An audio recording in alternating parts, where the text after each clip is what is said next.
to really personalize learning, it's getting to know your kids. I think the first step is moving from a teacher-centered classroom to a student-centered classroom. You want to free yourself up to have time to meet one-on-one in small group and differentiate. Learning is a very personal experience. The topic of today's podcast is Personalized, Meeting the Needs of All Learners with Sheninger and Nicki Slaugh. Unpacking Education is brought to you by AVID.org. AVID believes that we can raise the bar for education. To learn more about AVID, visit their website at avid.org. Welcome to Unpacking Education, the podcast where we explore current issues and best practices in education. I'm Rena Clark. I'm Paul Beckerman. And I'm Winston Benjamin. We are educators. And we're here to share insights and actionable strategies. Education is our passport to the future. Our quote today is from the introduction to Personalize, Meeting the Needs of All Learners by our guests for today, Sheninger and Nicki Slaugh. They write, classrooms brimming with curious learners are often trapped in a system built on uniformity. Okay, Paul, there's a lot of things you could take. I know it makes my head really start swirling and thinking about things. I mean, that word trapped really jumps out, right? And uniformity. It really reminds me of a quote I heard at a conference. There was a speaker and she was talking about how standardization is like the opposite of differentiation. And she went on to talk about how she felt that actually standardized tests were almost close to educational malpractice because by definition, they're inequitable. No students are standard. So if we standardize what we do to them, we're giving everybody sort of this inequitable experience. And, granted, we need some degree of uniformity to run a school with thousands of kids in it in an orderly fashion. But whenever we can, I think this quote compels us to think about where do we have flexibility within that system? And how can we not let our students feel trapped? Because that's demotivating, uninspiring, defeating. It's exactly the opposite of what we want. Or fall into those traps ourselves as educators. Well, right. Yeah. Yeah. And even I was thinking today, the whole system, the Bell system, what was it all built on? And uniformity. And so we have to be able to work within those systems because they do exist. So how do we work within those systems? So I'm excited today to kind of dig into that a little bit more. So we've got not one, but two guests with us today. So woohoo. You double. Yeah, yes. So we have Sheninger and Nicki Slaugh. They're co-authors of the book Personalize, Meeting the Needs of All Learners, which was published on June 6th of 2024, so very recent. Eric is a former teacher and award-winning principal. Under his leadership, his school became a globally recognized model for innovative practices. He is the founder and CEO of Aspire Change EDU, a best-selling author, and a sought-after speaker. And then we also have Nicki, also a former teacher, former instructional technology and curriculum coach. Woohoo, yay. So same with us here. And current secondary principal.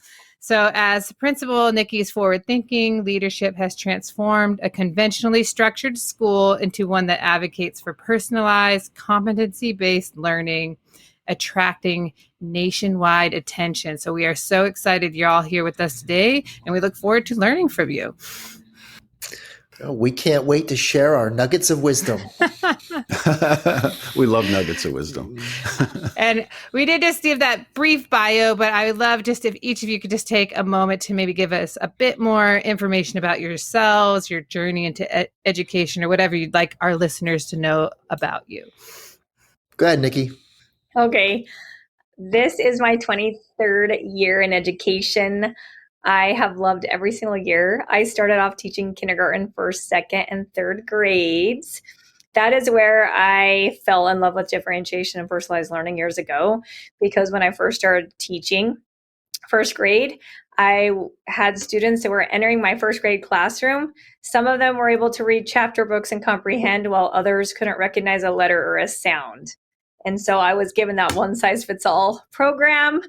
And my heart just kept telling me, you can't do that. You need to meet the needs of all learners, right? And so I knew right then and there, 20 years ago, that I needed to create some sort of system to pull me away from the front of the room and to work small group or one-on-one to meet the needs. So that's kind of where it all started 20 years ago in a first grade classroom.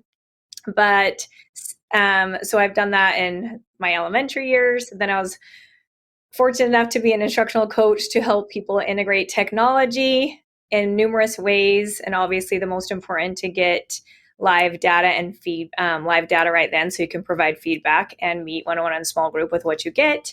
Then I moved into this current role, which is a secondary school principal. I'm in charge of grades 6 through 9, and so my dream was to take what I was doing in an elementary classroom and to see if I could figure out a way to do it in a secondary classroom, so that I could motivate all the students to come to class, to come to school, go to class on time, be engaged, and then challenge those high flyers and then give them an opportunity to fly, and then provide support for those kids that need additional support in a secondary setting. So I don't know, I've loved every bit of it. Well, Nikki, I'm going to be listening closely to you because I just spent so much time in elementary, little middle school, and I'm just shifting into supporting secondary high school teachers as well, and taking all of that. So I will be listening closely. How about you, Eric? Well, since people can't see me, they could probably recognize my distinct voice from my reality TV star days.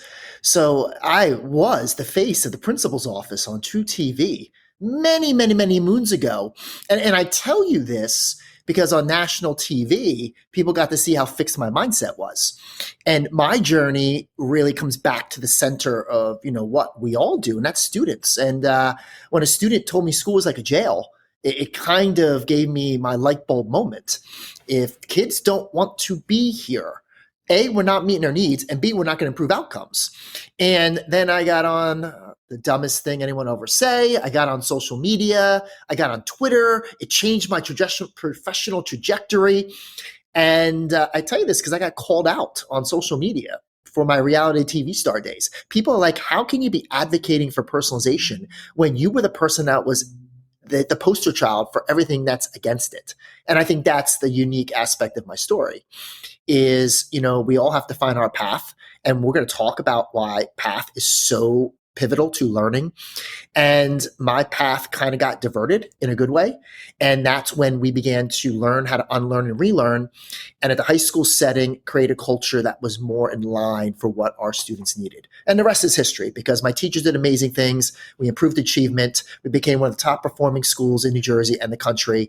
And I was the benefactor of my teachers, but also the students who set me straight. Cool. So your new book is titled Personalize, Meeting the Needs of All Learners. So personalization is a key piece here. How would you define personalization, and why did you choose that as your book's theme? Okay. I'm going to take the definition, and then I'm going to have Nikki talk about the theme. So when we think about what you both were talking about as we entered, that one size fits all approach, students asking to climb that same tree, is the exact opposite of how people learn. And if all students are doing the same thing at the same time, the same way, we can honestly look in the mirror and say, we're not meeting their needs. Personalization in our definition is all students getting what they need when and where they need it to learn. Nikki, why would we choose these themes? Because we feel like it moves beyond the one size fits all model, right? We don't want to create a bunch of little robots, and we really want to give voice to all of our learners and allow them to work at their own pace and provide them different pathways of learning. Again, like I mentioned earlier, I think it's really important that we empower our students to become engaged, motivated, and responsible for their growth. And so that's why we chose that theme. Just basically every decision we've made is for the students. So when we're thinking about focusing on students, you're going to talk about student agency. So I'm curious a little bit about what role the student agency really play in personalization, and then how do we go about empowering students to take agency in their learning? How do we get them to get there? Yeah, I think I'll give the broad brush approach, and then Nikki's going to jump in as an actual practitioner who's leading this work. When we look at agency, one thing we try to challenge is the notion of best practice. If there was a best practice, we'd all be doing it with a high degree of fidelity, getting amazing results, and we'd be living in a utopian educational society. That's not reality. There are effective practices. And the one thing that we set out to emphasize in personalization is there is not one right or best way to personalize. And that's really where these high agency strategies come into play. Something as simple as voice, which you can do in tier one instruction. All students being able to respond to a review of prior learning, a check for understanding, a closure task, whether you're using individual whiteboards, dry erase spaces, or technology. Choice, choosing the right way to demonstrate understanding, choosing the right tool for the right task. Thinking about, I'm going to leave path and pace to Nikki because that is where they just excel. But also looking at place. When we think about how place impacts learning, place can be outside, place can be virtual, place can be flexible seating in combination with flexible pedagogy. If the space changes and the pedagogy does not, it's not personalization. So, and I'll let Nikki kind of talk about path and pace because, they're integrating all these high agency strategies at her school. But share the magic, Nikki. Well, I think student agency is the heart of personalized learning. I think it's really important to give our students, as Eric said, choice and voice and give them the ability to move at their own pace. But I also think it's important to allow them to be involved in decision making. I want them to set personal goals, create daily to-do lists, choose learning resources, have numerous opportunities to self-reflect, self-assess, even self-grade. I think it's important that we set up, create a supportive environment where it's okay for our students to take risks, make mistakes, and learn from them. And in order to do that, you need to create an environment where students have the opportunity to conference one-on-one with their teachers and receive feedback, right? So that's kind of the overall picture, but some examples would be in a class, say as math, where students actually, the standards build upon each other. We run a full self-pacing program where students, as soon as they enter the classroom, every single child is working on a specific standard based off the data that we have received. Students have opportunities to take pre-tests and prove proficiency. If they prove proficiency, then they can obviously move at a faster pace. We have checkpoints throughout our system. It's a flipped classroom approach. So students are learning from the teacher on the computer. They are passing off assessments at their own time. We have a very high proficiency rate. If you were to think proficiency back in the traditional system, it would be 90%, right? While this is going on, there's a lot of formative assessments happening. My teachers are getting live data on an iPad, seeing the result, pulling students right then and there, small group or one-on-one, and sitting down and personalize that feedback to reteach it, hear the student, explain their why, provide assistance, and be proactive in their learning so that they just get it in real time, right? So it's a really cool system, a flipped learning approach. It's a blending learning approach where they're learning online, they're taking formative assessments, they're meeting one-on-one with the teacher. They have an opportunity to do 2 years of math in 1 year if they want. I currently have 8th graders. They're in 10th grade math right now. I have 8th graders that completed 11th grade math based off our system because really there's no reason to put boundaries up and have students sit in a class and everyone learn the same thing at the same time if they have the ability to prove proficiency faster. So that's one example. Another example would be, say, in a science class, some students might want to learn from a teacher. So they have opportunity to choose how to learn. I want to learn from a teacher over on the left in a small group. Other students might feel more comfortable watching a video, taking notes, pausing, rewinding it as many times as they want. Some may want to listen to a podcast. Others may want to read an article and annotate. So that's another example, is just allowing students to choose how to learn. Same as choose how to practice. Do you want to do a simulation or do you want to actually do a hands-on lab? And also choose how to prove understanding. So instead of everyone taking the same test, maybe put 4 different ways up, and the students can choose which way speaks to their soul. And as long as they prove to the teacher that they understand it, then they're welcome to move on. So I hope that helps and gives you some examples. And as you think in as teachers and administrators, what those pedagogical shifts look like, we kind of outline about 4 or 5, and they're not new. When we think about personalization, we think about path, we think about place, station rotation, centers, where data is used to group, regroup, target instruction, choice activities, whether it's a must do, may do, or a choice board, or a playlist, different ways to restructure the tasks where students get to work at their own pace, follow their path, but the teacher gets to provide that targeted support. Nikki mentioned the flipped classroom and self-pacing, and again, this kind of comes back to our point that the right way, the best way, the most effective way is your way. But through all those examples, looking at voice choice, path, pace, and place, the role of data, the role of the teacher, but in essence, all those learners getting what they need, when and where they need it to learn. You've both kind of touched a little bit on the idea of assessment and given a few examples of that. But when we're assessing in a way that's personalized or that supports a personalized approach, what are like the key takeaways that a teacher would need to be thinking about? Nikki, this is your field, so I'm going to let you go, and then I'll see if I even have anything to add. Okay, well, I think in a personalized model, assessment becomes more about feedback for growth versus just final judgment, like on a one-time experience, right? So we feel like at Quest, we wanted to create proficiency skills. So before we could design our assessments, we created a proficiency scale based off emerging, developing, mastering, extending. So our teachers would take the state standards and they would choose their power standards. We would vertically align them. We would rewrite them in I can statements, and we would identify the verbs first, right? So if it says design a model, we would not be giving them a multiple choice test, right? We really put the emphasis on what exactly is the standard asking us to do. And so we would start with mastering, and then we would create an extension opportunity, and then we would go back and think about, well, what would emerging and developing be?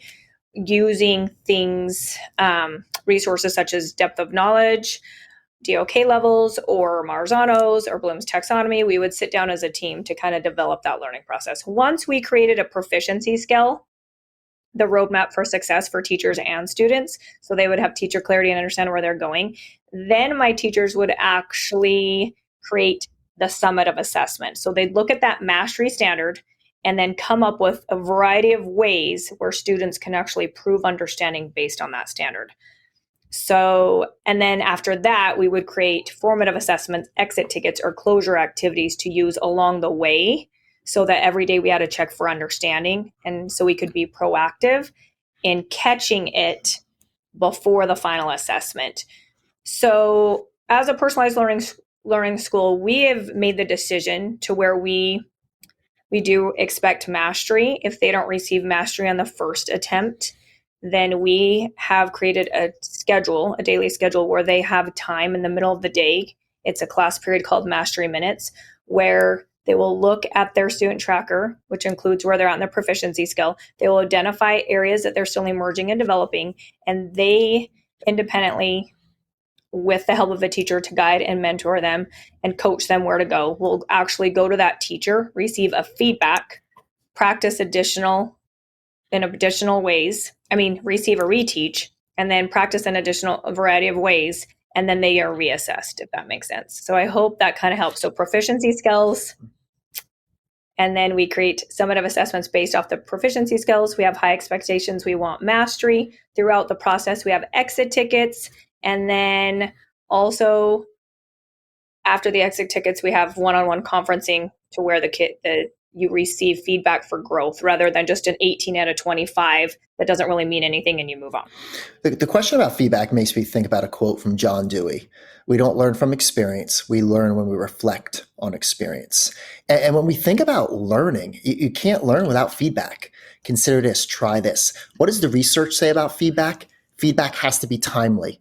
It's got to be practical. It's got to be specific. It has to be actionable. It has to be leveraged using the right medium.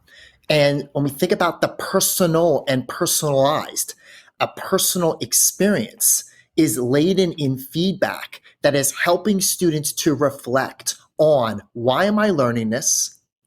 How will I apply it in an authentic way? And what tells me if I'm successful?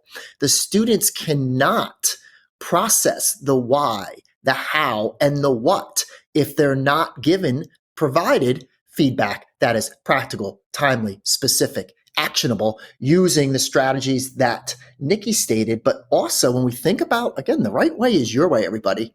And we want you to think about, personalization is not putting every kid on a device, having them use an adaptive learning tool where there's no talking and no discourse, and I know we're going to get to relationships, but to really personalize learning, it's getting to know your kids. It's helping them to understand where those gaps are and actually empowering them to act on those gaps, to advocate for what they need to be successful. Feedback helps students self-regulate. It helps them be better communicators. It helps them be more effective collaborators. It helps them to be these creative scholars. Without feedback, we can probably deduce that is learning actually taking place. When we think about how the four of us have learned, we're not just sponges. We learn when people give us feedback on a degree to which we listen or don't listen, the degree to which we might not be focused, how we might not cook very well. We can go on and on and on. But without feedback, you can't really have a personalized environment. It's kind of that step in empowering the students to have that student agency through that process. You've both already alluded to this, how do we differentiate, kind of meet the individual needs we have so many diverse learners with so many different needs. And Nicki, you talked about you're at a personalized school, but I'm wondering for our listeners out there who might be, the lone person in their building that wants to take this on, or they don't feel, or a lone PLC, where might be a good place for them to start or try some of these things on? I think the first step is moving from a teacher-centered classroom to a student-centered classroom. So even if your school isn't a personalized learning school, you want to free yourself up to have time to meet one-on-one in small group and differentiate. If we're always in front of the room talking at the children, we don't have a lot of time to build relationships, get to know them as a learner, identify their interests, right? So if we start by shortening our mini lesson to say 10 to 15 minutes, and then creating opportunities through choice boards or must do, may do, or playlists that removes you from the front of the classroom, provides them meaningful and purposeful activities that they're engaged in because they have choice, build them based off the interests they have, how they get to know them as a learner, so that when you create these choice opportunities, it speaks to their soul. For instance, if I have a bunch of kids in one class that are really into pop culture, but others that really want to focus on cybersecurity and hacking, if I was in an ELA classroom, I'm going to provide articles that meet the needs of those students within that class. So there's choice in what you're going to read. We're still going to focus on the same standard, but you have choice in choosing the article you read. Just a teeny switch like that will help them be engaged. They're working. That provides you time to move around the room and actually differentiate, right? Same as if you have a choice board from 3 choices to 9 choices, whatever you want. Provide them multiple ways to learn that you don't have to step by step hold their hand through, right? So I think just getting to know your students as learners, identifying what they like, what their interests are, creating activities for them to be engaged so you don't have to worry about classroom management. And then you figure out a way based off your exit tickets and your closure activities, if you're using Post-its or whiteboards or digital learning tools such as Padlet, Mentimeter, or Nearpod. However you're doing your formative assessment, take that data daily and then decide your groups each night who you're going to pull the next day to meet their needs. And so I feel like that's a really easy way that you could start, even if you're in a traditional setting. I want to come back to differentiation, and this is another thing that when we think about how we are taught to be teachers, think about what word often follows differentiation. What word starts with an I? Instruction. How do we differentiate instruction? The one thing that we try to dispel in Personalize is instruction is what the teacher does. Learning is what the students do. You can instruct till the cows come home. It doesn't mean kids are going to learn. A lot of instruction is talking at kids. It's sit and get. It's sage on the stage. And we want to move. And it doesn't mean that elements of differentiation don't have value. But personalization is about the learning. So as we think about differentiation, what are those core components? Differentiating content, process, and product. So often we see a differentiation of content, especially at the secondary level. We'll see videos, we'll see text, we'll see images. Yeah, I'm differentiating all the time. However, when we think about the things that we talked about, we really want to differentiate process, the learning process. How do you do that? You do that with stations. You do that with self-paced. You do that with small group. You do that with targeted instruction. That's where you're using data or evidence to identify those learners that need that adequate support. So differentiating process could be station rotation. It could be a choice board. It could be a must do, may do. It could be a playlist. It could be differentiation within differentiation when students are watching a flipped video at their own pace. And then that teacher is creating tasks based on the ability, not just those students that are approaching standard, not just the students that are at standard, but the students that are beyond standard. What about differentiation of product? That really is, how we let our kids choose how to demonstrate understanding. But you can only do that if you have rubrics and proficiency scales. If you have a way to provide students, let's go back to what we talked about, that feedback aligned to the learning.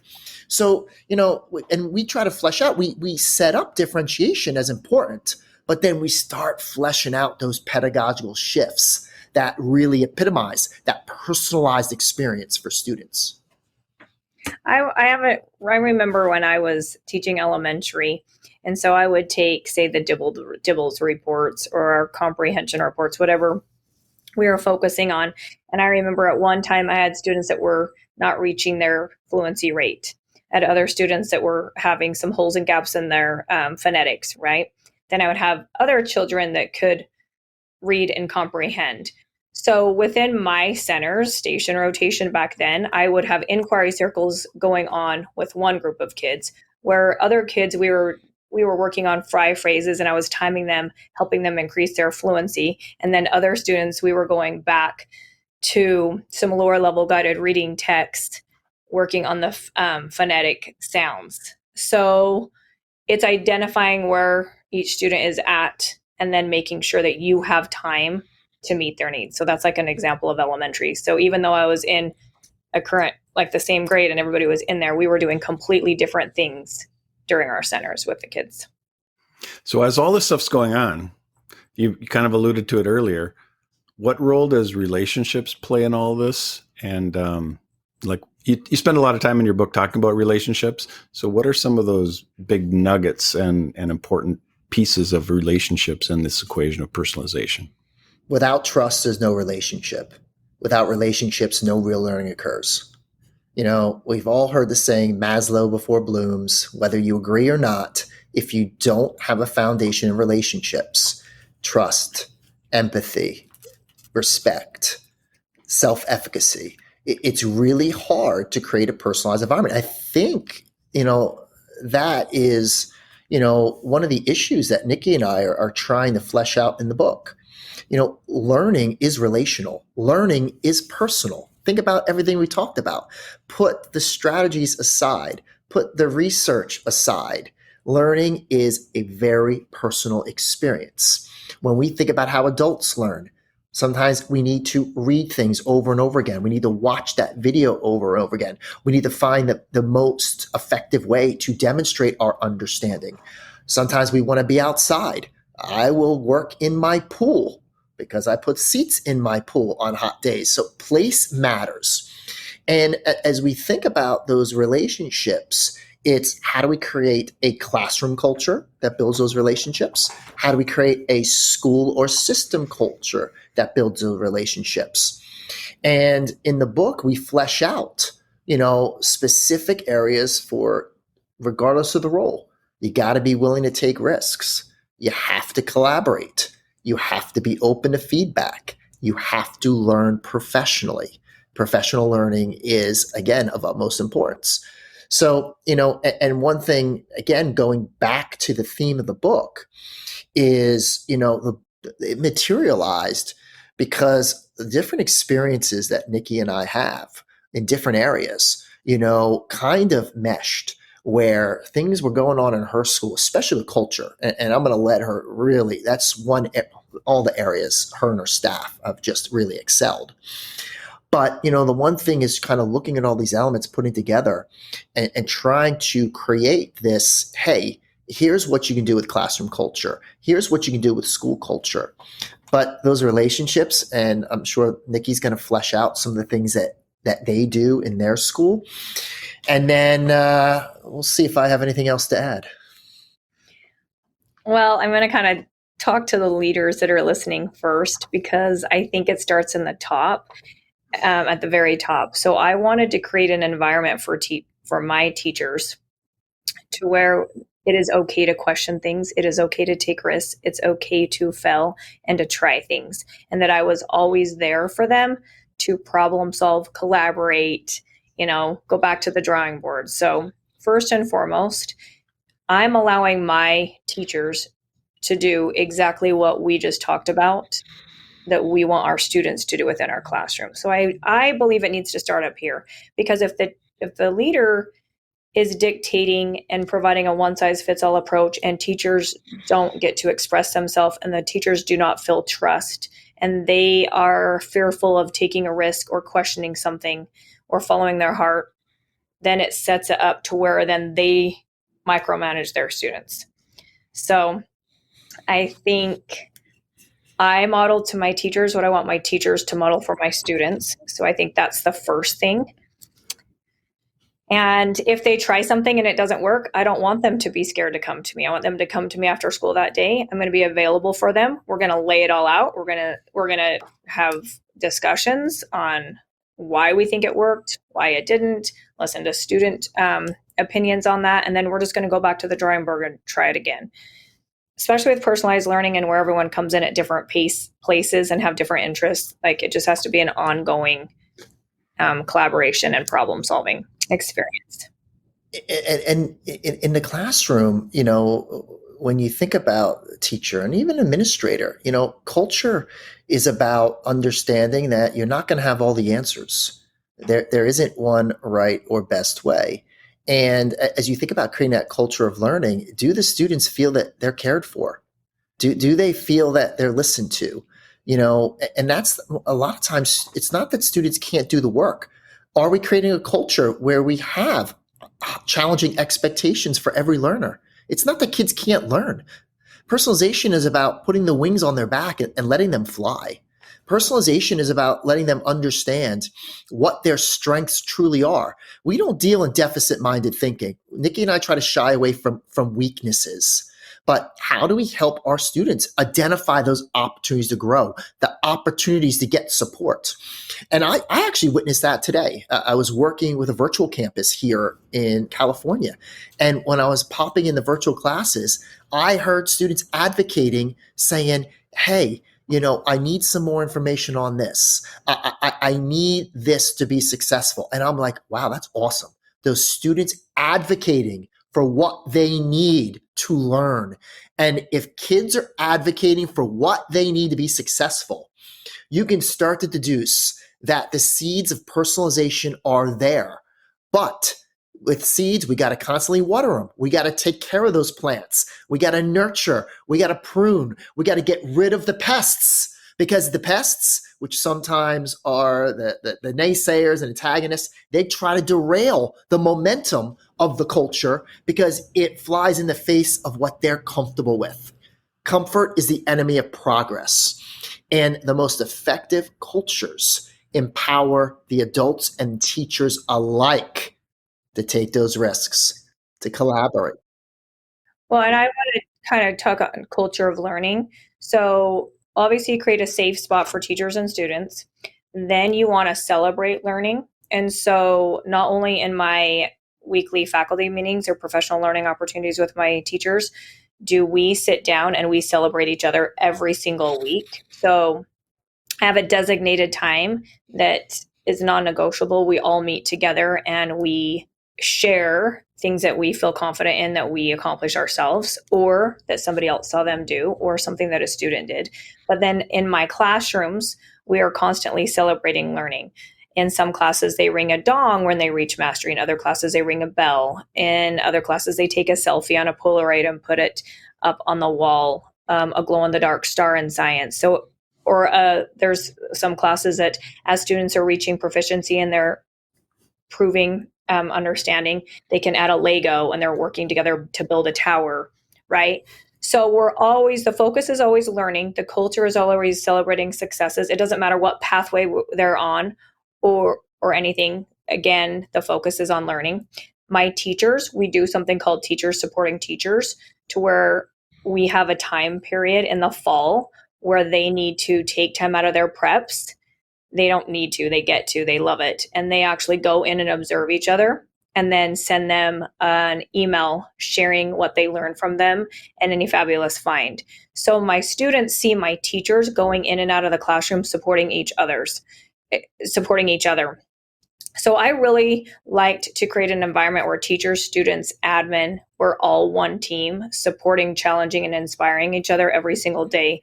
So I just think it's just how can you create a culture from top all the way down where everyone feels safe, has trust, and celebrates each other, and just, lead with love versus fear.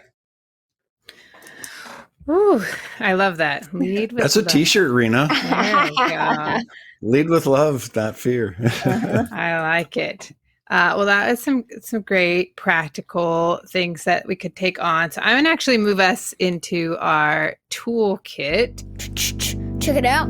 Check it out. Check it out. Check it out. What's in the toolkit? What is in the toolkit? What's in the toolkit? Check it out. And again, a toolkit can actually be an actual physical tool, or it can be an idea. And I'm going to go ahead and have Paul start us off. Well, I get fired up when we talk about personalization and things like that, because I'm all about that. And when I was teaching, I always felt like I wanted to start with authenticity, like what's the most authentic application of this learning that my students could do. And then I would think about what could they create that's real, that was authentic, that aligns to this learning? And then how can I give them choice and ownership in that? And those are some guiding things that I feel just set the mindset for creating a space where students can really thrive and own it. Mm-hmm. I like it. Mm-hmm. I was going to say, we're talking about a lot of things, and I think when you first hear it, it might feel overwhelming. I have to do this and this and this. So I always say, start small, go slow to go deep. So we talk about all the different ways that we can personalize and differentiate, but maybe start with just 2 choices, or, if you really want to get ambitious at that beginning, 3, and as we've heard, utilize yourself, give those opportunities so that you have more opportunities to give back feedback to students and meet with students. So how are you creating that opportunity? And start small. You don't have to have 5 different choices to start with. Start with 2. It's like you're in one of our sessions, because that's what Nikki and I preach all the time. Just because a template has 9 choices for a choice board doesn't mean you need to do 9.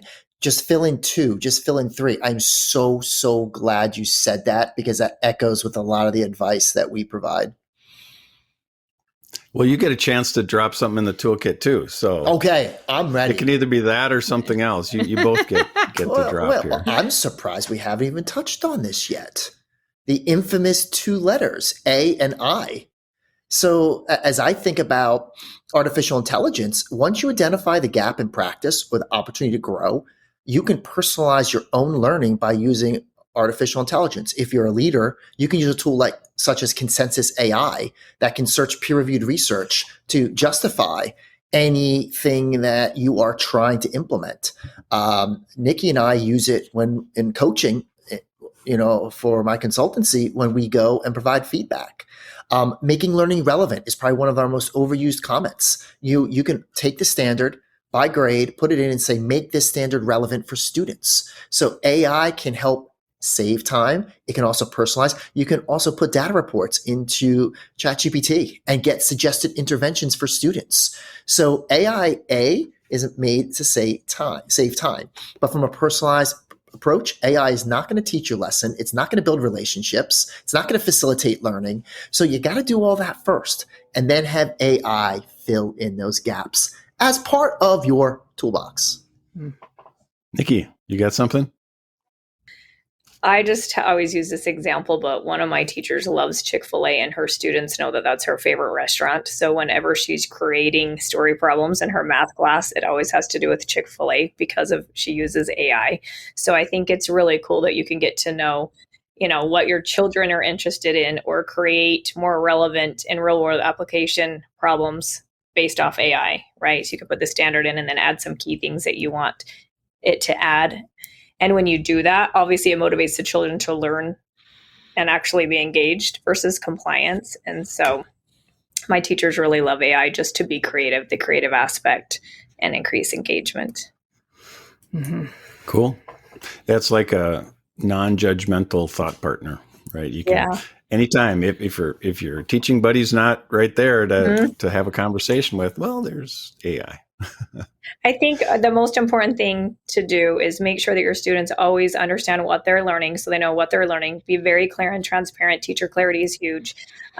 Share the purpose. Why are they learning it? And then provide some sort of skill to where they can identify where they're at in the learning process.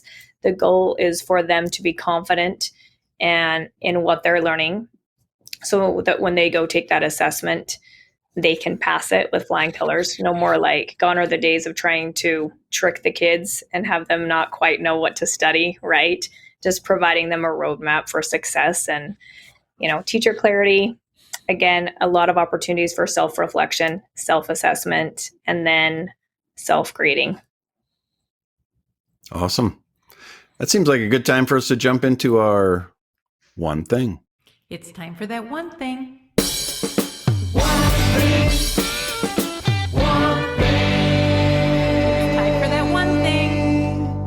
One thing. All right, Rena, what's your one thing for today? I really like this idea of no reason to put boundaries up.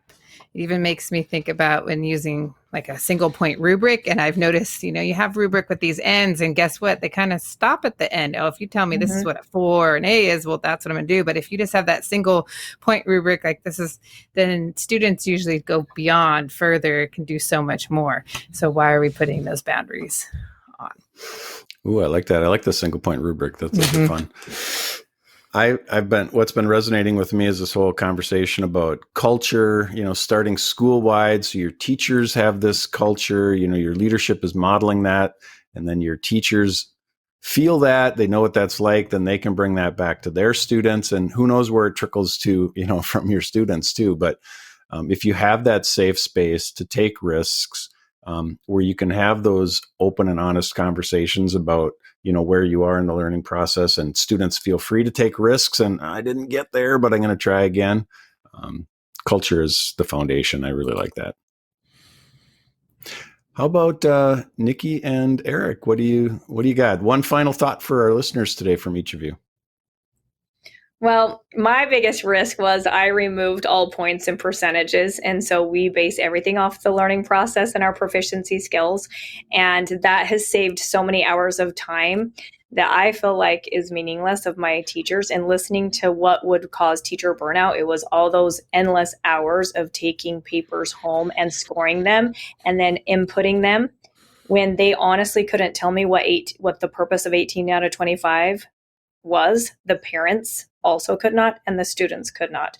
So we as a school decided to jump in 100% and remove those points, create proficiency skills, provide opportunities for conferencing and feedback. And it has been a beautiful thing.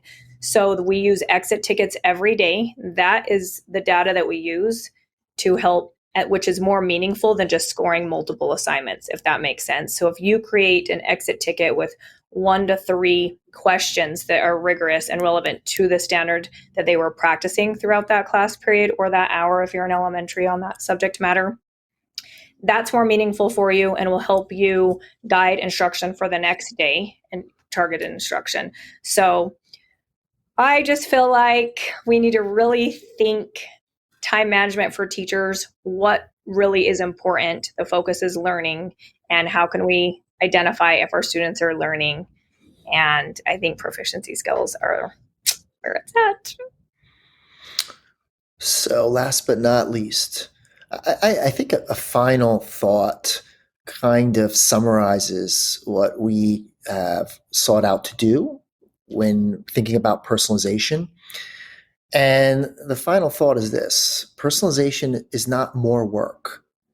Are we doing the right work? And when we really focus on the antithesis of personalization, it's maximizing the time that we have with our students. Simply don't get caught up in words. Our mindset's always going to say it's just another thing. It's not. We talked about relationships. We talked about feedback. We talked about pace. We talked about collaboration. Everything we talked about is not new. Personalization is not new. Sure, technology might be new. Sure, evolving research on the brain might be new. But if we can maximize the time that we have, do the right work, we can then better meet the needs of those who we serve. All right. And I want to jump in because we didn't bring this up in the toolkit, but we do have our authors here. So another thing that we can do if you want to dig deeper into all of this is get the book, Personalize, Meeting the Needs of All Learners, by our lovely authors who joined us here today, Eric Sheninger and Nicki Slaugh. So thank you both so much for joining us and sharing all of your insights and work with us. We really appreciate it. Our pleasure. Thank you. Thanks for listening to Unpacking Education. We invite you to visit us at avidopenaccess.org, where you can discover resources to support student agency, equity, and academic tenacity to create a classroom for future-ready learners. We'll be back here next Wednesday for a fresh episode of Unpacking Education. And remember, go forth and be awesome. Thank you for all you do. You make a difference.